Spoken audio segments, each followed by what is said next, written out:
오늘도 주님의 전에 올라오신 여러분을 주님의 이름으로 환영하고 축복을 드립니다.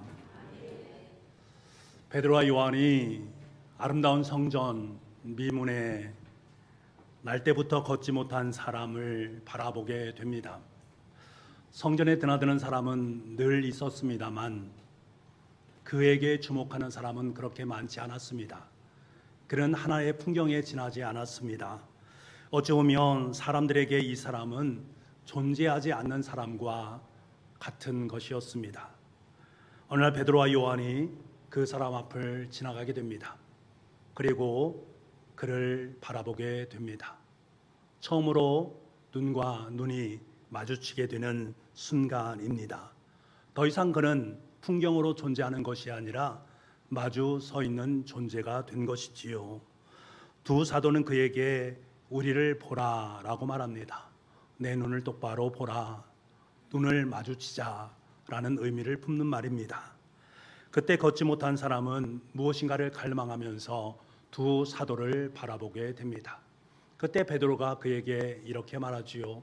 은과 금은 내게 없거니와 내게 있는 것으로 내게 주노니 나사렛 예수 그리스도의 이름으로 일어나 걸으라 라고 말합니다. 이 말과 함께 베드로가 그의 오른손으로 그를 잡아 일으킵니다. 그러자 그는 걷기도 하고 뛰기도 하면서 하나님을 찬양하게 되지요. 여러분, 이 놀라운 기적적 사건은 눈여겨 바라봄으로부터 시작이 됩니다. 내가 눈을 열어서 그를 똑바로 바라보는 것에서부터 기적은 시작됩니다. 전도서 4장 1절 말씀을 보면 보라 학대받는 자들의 눈물이도다 라는 말이 있습니다. 눈을 떠서 보아라. 학대받는 사람들의 그 눈물을 보아라. 눈앞에 벌어지는 학대의 현실을 외면하지 말아라 라는 의미를 내포한 말입니다. 여러분, 약한 사람이 강한 사람에 의해서 학대를 받는 경우들이 얼마나 많이 있습니까? 요즘 사회를 들여다보면 이렇게 학대를 받으며 살아가는 사람이 너무나 많이 있다는 것을 우리는 보게 됩니다. 이들은 외롭습니다. 이들은 누군가의 주목을 받지 못합니다. 그의 곁에는 사람들이 슬그머니 등을 돌리고 떠나버리게 됩니다. 왕따를 당하는 것들이지요. 무기력하기 때문에 외로운 삶을 살아갈 수밖에 없습니다. 그에게 울타리가 되어줄 사람이 없단 말입니다. 우리는 의식적으로 말합니다. 그래, 너무나 많이 힘들고 어렵겠구나. 얼마나 그 시간이 힘들까, 얼마나 어려울까라고 생각할 수 있습니다. 그런데 여러분, 만약 이 학대받는 사람이 왕따를 당하는 그 사람이 나라면, 아니 나의 자녀들이라면 문제는 완전히 달라지게 되어 있습니다. 여러분, 사람이 언제 가장 외로울겠습니까? 내가 힘이 들 때 내 곁에 있어서 그 누군가가 나의 어깨를 기대게 할 수 있는, 자신의 어깨를 내어줄 수 있는 그 사람이 있으면 너무나 좋을 것인데 자신에게 어깨를 빌려줄 사람이 하나도 없을 때, 그때는 우린 너무나 외롭고 괴롭습니다. 그때 우리는 죽음을 생각하게 되는 것들이지요. 여러분, 주님은 이러한 사람들을 보라라고 말합니다. 눈여겨보면서 그들의 삶의 울타리가 되어주어라 우리에게 요청하고 계십니다. 여러분, 믿음 생활이 무엇입니까? 서러움 곁으로 다가가서 누군가의 어깨가 되어주고 누군가의 쉴 만한 언덕이 되어주는 사람을 언덕이 되어주는 것을 말합니다. 그의 곁에 다가가서 설당이 되어주는 것, 그 생활을 하는 것이 믿음의 생활이라는 말입니다. 예수님의 삶이 바로 이렇게 눈여기면서 바라보는 삶이었습니다. 눈여겨보면서 학대받는 사람들을 바라보았고 왕따 당하는 사람을 바라보았고 하나님의 풍경으로 취급받는 그 사람들 곁에 다가가셔서 자신의 어깨를 무상으로 내어주셨던 분이 바로 예수님이셨습니다. 급기야 자신의 몸을 십자가에 내어놓으시면서까지 우리 곁에 오셨고 우리의 설당이 되어주심으로 말미암아 우리와 함께 하신 분이 바로 주님이시란 말입니다. 그래서 그 덕분에 우리는 주님의 자녀가 되었고 주님의 백성으로 이 땅의 삶을 든든하게 살아갈 수 있는 것입니다. 여러분, 우리는 타인의 외로움을 바라볼 수 있어야 됩니다. 내게 은과 금은 없습니다만 나에게 있는 것, 예수 그리스도의 그 이름의 능력을 선포할 수 있는 은혜가 있어야 됩니다. 그들에게 내 어깨를 내어줄 수 있어야 되고 언제든지 쉼을 얻을 수 있도록 그들에게 섬기고 봉사할 수 있는 마음을 우리가 품어야 되는 것들입니다. 그러한 삶을 살아가는 사람이 바로 그리스도인이라고 할 수 있는 것이고 믿음 생활이라고 할 수 있는 것입니다. 그런데 여러분, 이렇게 타인의 약함을 바라보고 약한 사람들의 그 마음을 바라볼 수 있는 그 마음이 과연 어디로부터 비롯되는가? 우리는 사도 바울이 로마 교회를 통해 한 편지를 보내게 되는데 그 편지를 통해서 이렇게 눈여겨 바라보는 그 시각이 어디로부터 비롯되는가 하는 것을 우리에게 분명히 말씀해 주고 있습니다.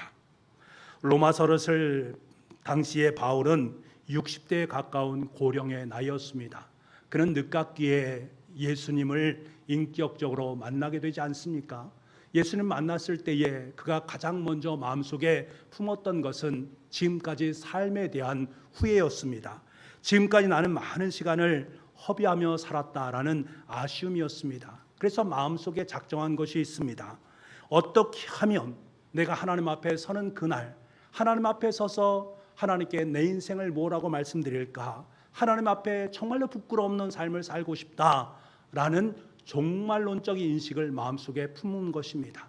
그는 하루하루의 삶을 살아가면서 내가 하나님 앞에 섰을 때에 하나님께 내 인생 속에 뭐라고 말씀하실까? 그리고 부끄럽지 않는 삶을 통해서 하나님께 영광 돌리는 아름다운 삶을 살겠노라.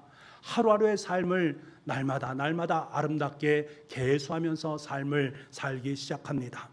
그의 편지를 보게 되면 끝까지 최선을 다해서 죽을지라도 라는 표현들이 자주 등장하는 모습을 보게 됩니다. 나는 매일매일 삶을 내 인생을 다해서 끝까지 충성하면서 주님을 위해 살겠노라 표현되는 그 모습을 우리는 보게 되는 것들입니다. 여러분, 하나님께서 저와 여러분에게 허락하신 많은 선물이 있습니다. 그 선물 중에 이성이란 선물이 있습니다. reason이란 것들이지요. 이 이성이란 선물의 가장 중요한 특징 중에 하나가 무엇인가 하면 계수하는 것입니다. 셀 수 있는 것입니다. 나에게 주어진 날들 하나하나 세어가면서 내 삶을 이성적으로 살아낼 수 있는 것을 의미하는 말입니다. 계수한다는 것이 그래서 참 중요합니다. 모세는 기도하는 사람이었습니다. 하나님께 간절히 기도하는 제목이 있었습니다. 그 제목이 무엇인가? 시편 90편 14절 12절 말씀에 보면 우리에게 우리날 계수함을 가르치사 지혜로운 마음을 얻게 하소서라고 기도하고 있습니다. 계수한다. 이러면 이 말이 참 중요한 말씀이고 제가 여러 차례 여러분께 말씀을 드렸습니다.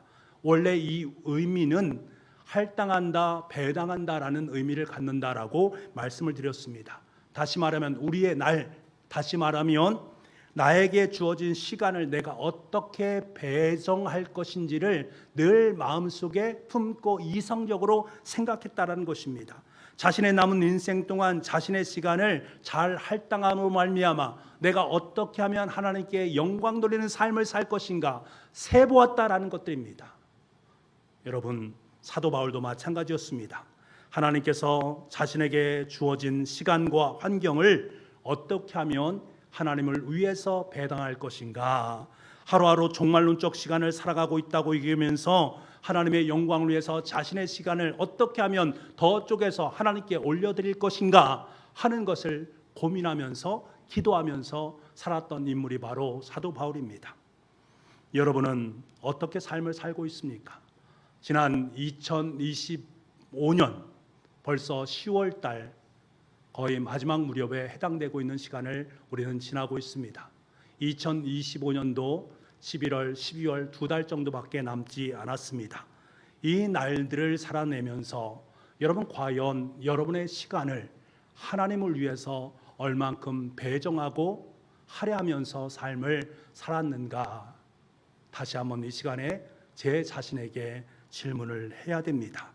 내 자신을 위한 시간들이 더 많아졌는지 아니면 하나님을 위한 시간들이 더 많아졌는지를 다시 한번 돌아보면서 바라고 소망하는 것은 여러분의 시간이 더 많아지는 것이 아니라 하나님의 영광을 위한 그 시간들이 더욱더 많아지는 아름다운 역사가 있기를 간절히 소망합니다.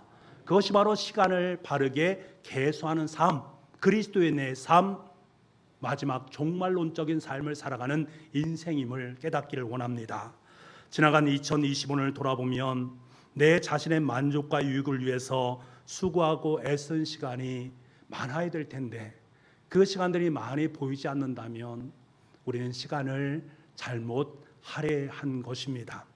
하나님께 나아가서 말씀과 기도하는 삶이 많아져야 되는데 그 시간들이 많이 보여야 되는데 나에겐 그것이 보이지 않는다면 내 시간을 바르게 하나님께 할당하지 못한 것입니다. 우리에게 남겨진 것은 후회밖에 없는 것입니다. 예수님을 만나고 난 후에 내가 예수님을 위해서 최선을 다해서 헌신하는 삶을 살아야 되는데 그렇게 하지 못한 삶을 살아간, 다시 말하면 내 자신만을 위해서 인생을 계수한 그 삶은 후회하는 삶이 되어질 수밖에 없고 그 삶의 결과는 후회막급의 인생이 될 수밖에 없는 것입니다. 제가 예수님을 인격적으로 만나고 난 후에 제일 먼저 들었던 생각이 바로 이 생각이었습니다. 지금까지 나에게 주어진 시간이라는 것이 있는데 이 시간을 돌아볼 때에 내 자신과 내 만족을 위해서 살았던 저의 모습을 보게 된 것입니다. 물론 예수님을 믿었습니다. 그럼에도 불구하고 예수님을 위해서 제 시간과 저의 열정과 저의 헌신을 드린 적이 많지 않았음을 깨닫게 되는 것들입니다.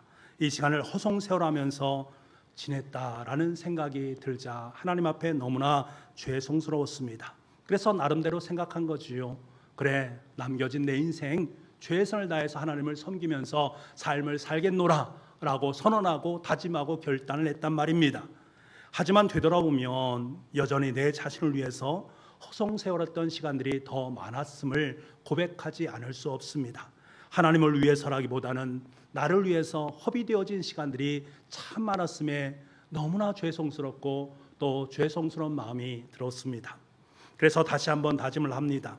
그래, 이 남은 인생 하나님을 위해서 살아야지, 하나님의 영광을 위해 살아야 되지, 바울이 고백한 것처럼 살아도 주를 위해서 죽어도 주를 위해서 충성되게 살아가는 그러한 주님의 종으로 서야 되겠다라는 결심을 다시금 하게 됩니다. 이런 모세와 바울은 하나님께서 내 인생 속에 하루라는 인생을 허락하셨는데 이 하루의 삶을 어떻게 하면 하나님께 바르게 할당하는 삶을 살아갈까 기도했습니다. 마찬가지로 우리의 기도는 이러해야 됩니다. 하나님, 우리 날 계수함을 우리에게 가르쳐 주시고 지혜로운 마음을 주심으로 말미암아 하루하루를 종말론적인 삶을 귀하게 살아낼 수 있는 은혜를 허락하여 주옵소서. 간구할 수 있는 우리가 되기를 원합니다. 그때 우리는 비로소 하나님께서 말씀하신 하나님을 사랑하고 이웃을 사랑하는 눈여겨서 바라보는 인생의 삶을 바르게 살아낼 수 있다는 것을 꼭 기억할 수 있기를 바랍니다.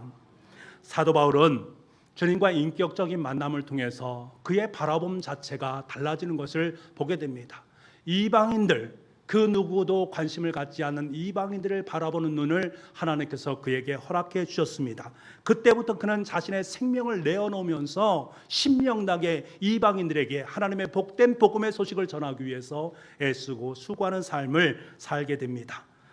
여러분, 사도 바울이 이렇게 할 수 있었던 그 근거가 무엇일까? 사도 바울의 마음속에 무엇이 있기에 그렇게 열정적인 모습으로 신명나게 자신의 목숨을 내어놓으면서 이방 선교를 위해서 애쓰고 수고하는 삶을 살아갈 수 있었을까? 14절 말씀에 그 이유가 나와 있습니다. 빚진 자의 마음, 빚진 자의 심정입니다. 우리 14절 말씀을 같이 한번 읽어보겠습니다. 시작. 야만인이나 지혜 있는 자나 어리석은 자에게 다 내가 빚진 자라. 다 내가 빚졌다라는 거예요. 헬라어로 빚진 자란 말은 법적으로 갚은 의무가 있다라는 말입니다. 동시에 내가 만약 그것을 갚지 못하면 감옥 생활을 해도 좋다라는 의미가 그 속에 담겨져 있습니다. 이 말을 원래 라틴어로 보게 되면 내 회계 장부에서 대변한다. 다시 말하면 내 회계 장부에서 빚진 그만큼 다 빠져나가도 무관하다라는 것들입니다. 그러니까 사도 바울은 자신이 채권자에게 진 빚을 갚아야 될 의무가 있다. 이것을 꼭 갚아야 된다. 어떻게? 생명을 다하면서까지. 생명이란 장부에서 내 생명이 다하는 그날까지 나는 이 깊을 빚을 갚을 수밖에 없는 그러한 삶을 살아갈 수밖에 없노라 고백하는 대목입니다. 여러분, 바울은 복음의 빚진 자였습니다. 하나님께서는 바울을 하나님의 은혜로 예정하셨고 택정하셨습니다. 하나님의 은혜로 하나님의 자녀가 되게 하셨고 하나님의 백성이 되게 만들었습니다. 바울은 하나님의 은혜로 하나님의 종이 되었고 하나님의 거룩한 사도로서의 사역을 감당할 수 있도록 만들었단 말입니다. 다시 말하면 바울의 인생은 온통 하나님의 은혜로 점철되어집니다. 그래서 그는 고백하는 것들이지요. 나의 나 된 것은 하나님의 은혜로 된 것입니다 라고 고백을 하고 있습니다. 바울은 복음에 철저히 빚진 자였습니다. 그렇게 빚진 바울은 고백할 수밖에 없는 것입니다. 헬라인에게나 야만인에게나 지혜 있는 자에게나 어리석은 자 모두에게 빚을 갚는 심정으로 하나님의 복된 복음의 말씀을 전하겠노라 천명했고 그러한 삶을 살아갔던 것들입니다.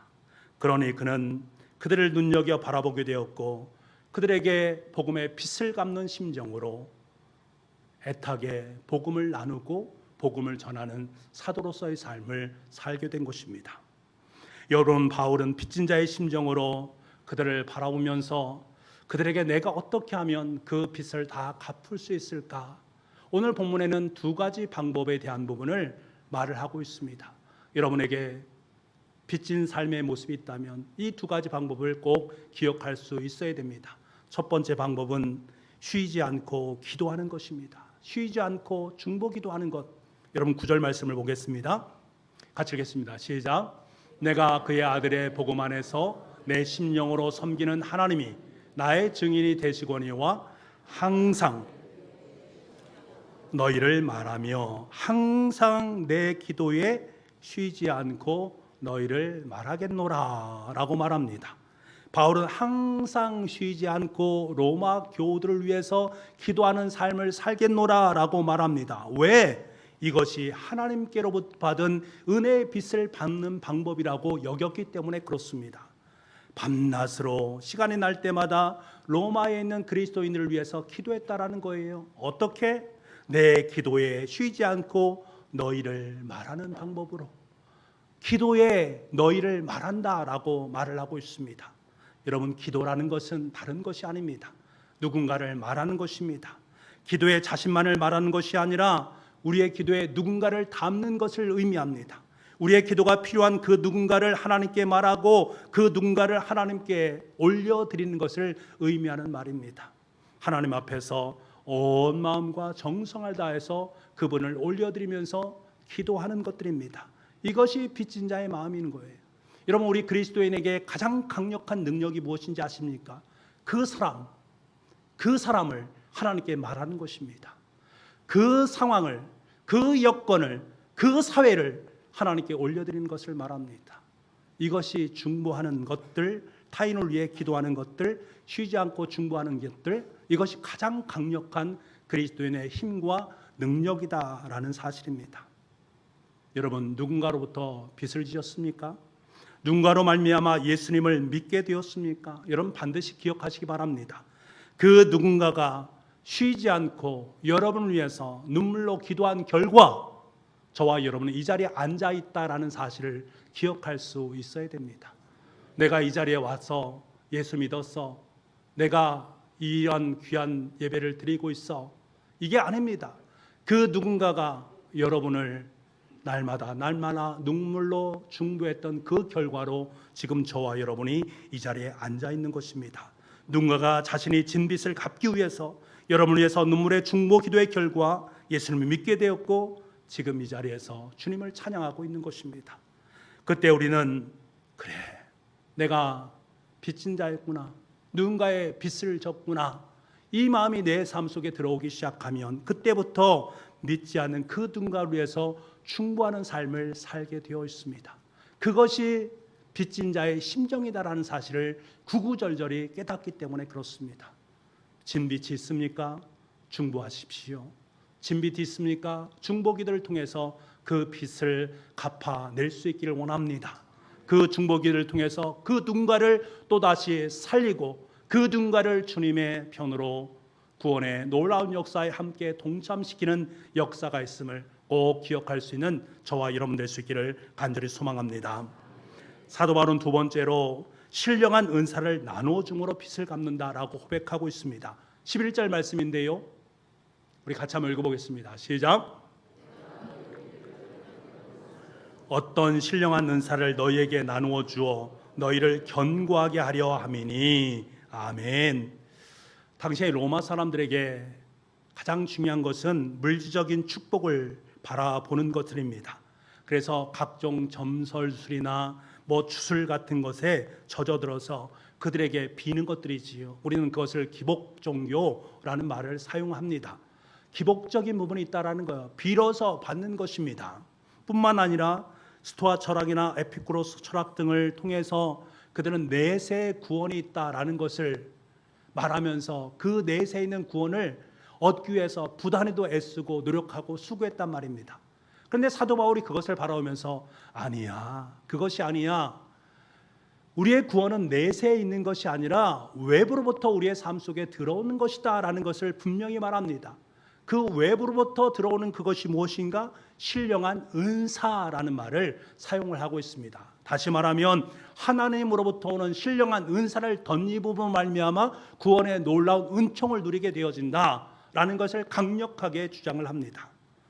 여러분, 신령한 은사, 그것은 무엇을 말합니까?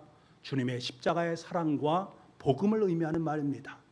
바울은요, 이 신령한 은사를 받았습니다. 복음을 받았습니다. 구원을 받게 되었습니다. 빚진 자의 마음이 되었습니다. 이 빚을 갚아야 됩니다.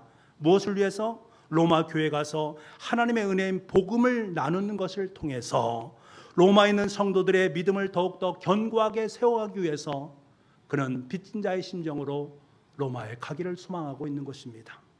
여러분, 빚을 갚는다라는 것은 신령한 은사를 나누는 것을 의미합니다. 그리고 이 은사를 통해서 상대방을 견고하게 세워가는 것을 의미하는 것입니다. 그래서 함께 위로받고 함께 세워지는 것들입니다. 은사는 하나님의 선물 아닙니까? 선물은 철저히 상대방을 위한 것입니다. 하나님께서 우리에게 은사를 주셨다라는 것은 지금 나에게 가장 좋은 선물을 주었고 이 선물을 그 누군가에게 안겨줄 의무가 우리 속에 있다라는 것을 의미하는 말입니다. 나에게 주어진 이 은사로 말미암아 나의 믿음이 든든하게 세워질 뿐만 아니라 나에게 전해진 그 은사를 통해서 그 누군가가 올곧게 아름답게 세워지는 것을 의미하는 것들입니다. 진리를 깨닫지 못한 사람이 진리를 깨닫고 믿음이 강해짐으로 말미암아 기쁨과 감동의 인생을 살아가는 것을 말합니다. 구원의 감격을 누리면서 매일매일 감사와 기쁨의 찬송을 부를 수 있도록 만드는 것이 나의 은사, 하나님께서 내 삶 속에 허락하신 신령한 그 은사가 나누어질 때 나도 살고 상대방도 살아날 수 있는 것입니다. 여러분, 서로를 견고하게 세워가는 것이 참 중요합니다. 혼자만 독자적으로 신앙생활하는 것이 아니라 함께 더불어서 신앙생활을 해나가는 것입니다. 함께 더불어서 하나님 앞에서 함께 격려받고 함께 믿음으로 굳건히 성장해 나가는 것, 이것이 바로 사랑의 빚진 자의 특성이다라는 사실입니다. 내가 빚진 자의 심정을 마음속에 품게 되면 나는 타인을 바라볼 수밖에 없습니다. 타인의 신앙 속에 신령한 은사를 전해줄 수밖에 없습니다. 애타는 심정을 품을 수밖에 없는 것들입니다. 왜? 그것이 그 사람을 살리는 일이요 내가 살아는 일임을 알기 때문에 그렇습니다. 그래서 신령한 은사를 나누는 그 사람은 항상 상대방이 잘 되기를 바라는 마음을 품게 되는 것입니다. 상대방이 잘 되기를 바랍니다. 왜? 그럴 때만이 내가 살기 때문에 그렇습니다. 나도 살고 상대방도 더불어 살아내는 삶, 그것이 바로 빚진 자의 삶의 모습임을 꼭 기억할 수 있기를 원합니다. 사랑하는 여러분, 저와 여러분은 주님께 빚진 자입니다. 우리는 이 빚을 갚으면서 살아야 됩니다. 이 마음을 품고 있을 때 비로소 우리는 다른 사람을 눈여겨보게 되어지고 타인을 위해서 쉬지 않고 기도하게 되어지고 그래서 중보의 기도를 끊임없이 행하게 되어집니다. 더 나아가 신령한 은사, 다시 말하면 복음을 나누어 줌으로 말미암아 다른 사람을 견고하게 세워가는 믿음의 아름다운 동역자가 될 수 있습니다. 그래서 서로 피차 위로를 받고 힘을 얻을 수 있게 되는 것입니다. 피차 서로가 함께 위로받고 힘을 얻는 것입니다. 하나 더 기억할 것은 우리 교회 또한 빚진 교회임을 잊지 말아야 됩니다. 저와 여러분의 빚진 자일 뿐만 아니라 우리 교회는 빚진 교회입니다. 이를 위해서 우리 교회는 끊임없이 중보하는 교회가 되어져야 됩니다.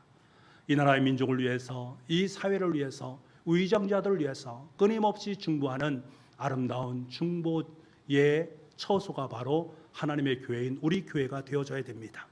그리고 신령한 은사를 나눠야 됩니다.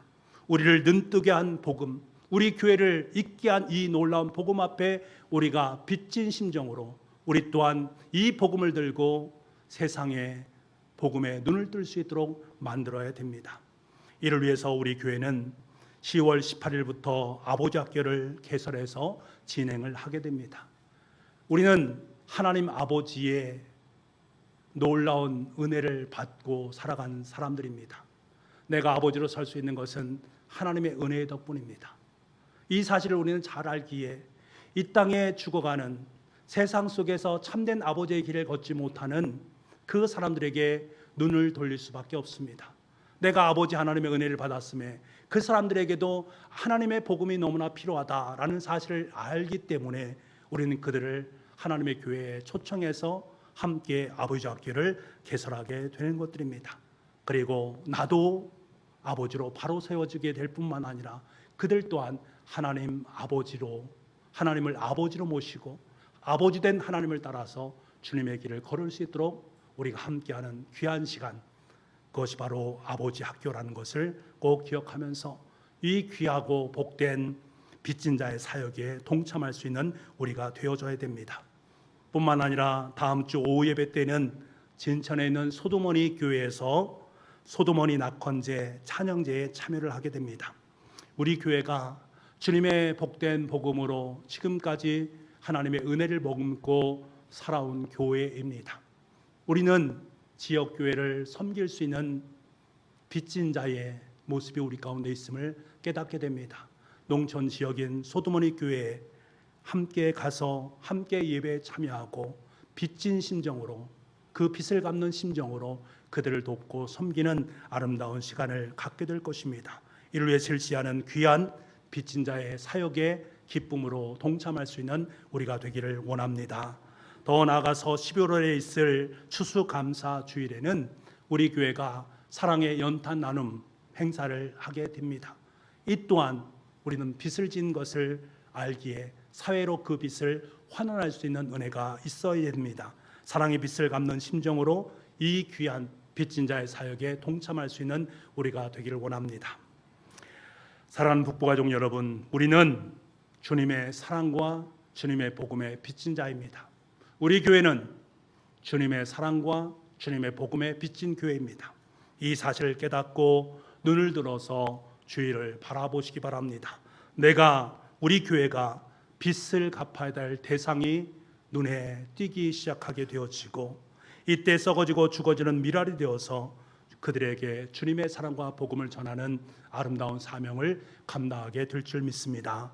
기쁜 자의 사역에 기쁨과 감사로 응답할 수 있는 아름다운 역사가 우리 가운데 있을 줄 믿습니다. 그래서 우리는 기도할 수밖에 없는 것입니다. 나를 복음의 빚을 갚는 아름다운 하나님의 도구로 사용하여 주옵소서. 우리 교회를 주님의 사랑의 빚을 갚는 귀한 사역에 동참할 수 있는 교회가 될 수 있도록 주님 도와주옵소서.